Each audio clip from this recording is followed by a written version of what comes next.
Hi friends, welcome to samayaltoday. இன்னைக்கு நாம ஒரு ஸ்வீட் ரெசிபி தான் பார்க்க போறோம். ஃபர்ஸ்ட் ஒரு கடாய் எடுத்துக்கோங்க.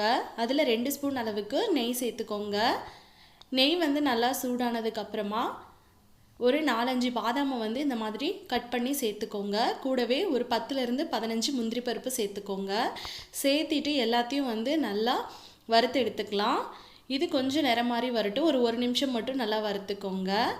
இப்போ இது கூட வந்து கொஞ்சமாக திராட்சை சேர்த்துக்கலாம். உலர் திராட்சை சேர்த்துட்டு இது எல்லாத்தையும் நல்லா வந்து வறுத்தெடுத்துக்கலாம். திராட்சை வந்து பலூன் மாதிரி உப்பி வர வரைக்கும் நம்ம வந்து அடுப்பை மீடியமில் வச்சு நல்லா வறுத்தெடுத்துக்கலாம்.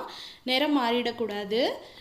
இப்போ இது நல்லா வறுபட்டுருச்சு. இதை வந்து ஒரு பவுலில் வந்து மாற்றி இதை எடுத்து தனியாக வச்சுக்கலாம்.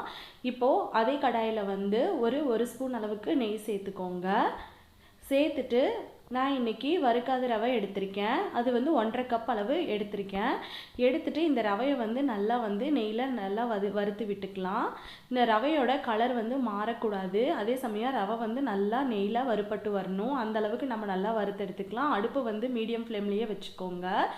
இப்போ இதில் வந்து நம்ம 1.5 கப் ரவை எடுத்திருக்கோம். அதனால் வந்து 3.5 கப் அளவு தண்ணி சேர்த்துக்கலாம். நல்லா சுடு தண்ணி நல்லா சூடாக இருக்கணும். காய வச்சு இதில் ஊற்றணும். அப்போ தான் வந்து ரவை வந்து நல்லா வெந்து வரும். பாருங்கள், இந்த மாதிரி கட்டிகள் இல்லாமல் நல்லா வந்து கலந்து விட்டுக்கோங்க. ரவை வந்து நல்லா அப்போ தான் பூ போல் வெந்து வரும். பாருங்கள், இப்போ வந்து கட்டிகள் இல்லாமல் நல்லா வெந்துருச்சு ரவை. பாருங்கள் எவ்வளோ சூப்பராக வெந்திருக்குதுன்னு. இந்த மாதிரி நல்லா தண்ணியெல்லாம் வற்றின பிறகு நல்லா வந்து கிளறி விட்டுக்கோங்க. பாருங்கள், இந்த அளவுக்கு நல்லா வெந்து வரணும். இப்போது இது கூட வந்து நம்ம இன்றைக்கி 1.5 கப் அளவு ரவை எடுத்திருக்கோம். அதனால வந்து நான் இன்றைக்கி 2 கப் அளவு சுகர் சேர்த்துக்கிறேன். உங்களுக்கு வந்து ஸ்வீட்னஸ் வந்து கொஞ்சம் ஜாஸ்தி வேணும்னா நீங்கள் 2.25 கப் அளவு நீங்கள் சுகர் சேர்த்துக்கலாம். நான் இன்றைக்கி 2 கப் அளவு சேர்த்துருக்கேன். சேர்த்திட்டு இது எல்லாத்தையும் நல்லா வந்து மிக்ஸ் பண்ணி விடலாம். சுகர் சேர்த்துனதும் நமக்கு வந்து தண்ணி விட்டு வர மாதிரி வரும். அதனால் ஒன்றும் ப்ராப்ளம் கிடையாது. நல்லா சுகர் மெல்ட் ஆகி வந்து நல்லா தண்ணி விட்டு வரும்போது நல்லா அடுப்பை வந்து லோ ஃப்ளேமில் வச்சுக்கோங்க. லோ ஃப்ளேமில் வச்சுட்டு நல்லா வந்து கிளறி விட்டுக்கிட்டே இருங்க. இந்த மாதிரி கட்டிகள் இல்லாமல் நல்லா கிளறி விட்டுக்கிட்டே இருங்க. இப்போது இது பாருங்கள், சுகர் வந்து நல்லா மெல்ட் ஆகி இப்போ இது எல்லாத்தையும் நல்லா வந்து நம்ம கட்டிகள் இல்லாமல் கிளறி விட்டாச்சு. இப்போ அடுப்பு வந்து நம்ம லோ ஃப்ளேம்லேயே வச்சுக்கலாம். இப்போ கொஞ்சமாக ஏலக்காய் தூள் சேர்த்துக்கலாம். கூடவே நம்ம ஏற்கனவே வறுத்து வச்சுருக்க முந்திரி, திராட்சை, பாதாம் இது எல்லாத்தையும் சேர்த்துக்கலாம். இது கூட ஒரு 2 ஸ்பூன் அளவுக்கு நெய் சேர்த்துக்கோங்க.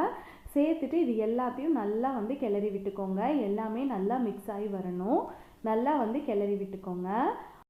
அவ்வளோதாங்க, நம்மளோட சுவையான சுஜி ஹல்வா சூப்பராக ரெடி ஆகிடுச்சுங்க. இதே மாதிரி நீங்களும் வீட்டில் ட்ரை பண்ணி பார்த்துட்டு எப்படி வந்ததுன்னு கீழே எனக்கு கமெண்ட்ஸில் சொல்லுங்கள். இந்த வீடியோ உங்களுக்கு பிடிச்சிருந்ததுன்னா வீடியோக்கு ஒரு லைக் கொடுங்க. மறக்காமல் சமையல் டுடே சேனலை சப்ஸ்கிரைப் பண்ணிக்கோங்க. அப்போ தான் நான் போடக்கூடிய அடுத்தடுத்த வீடியோ உங்களுக்கு நோட்டிஃபிகேஷனில் வரும். என்னோட இந்த பதிவை பார்த்ததற்கு நன்றி.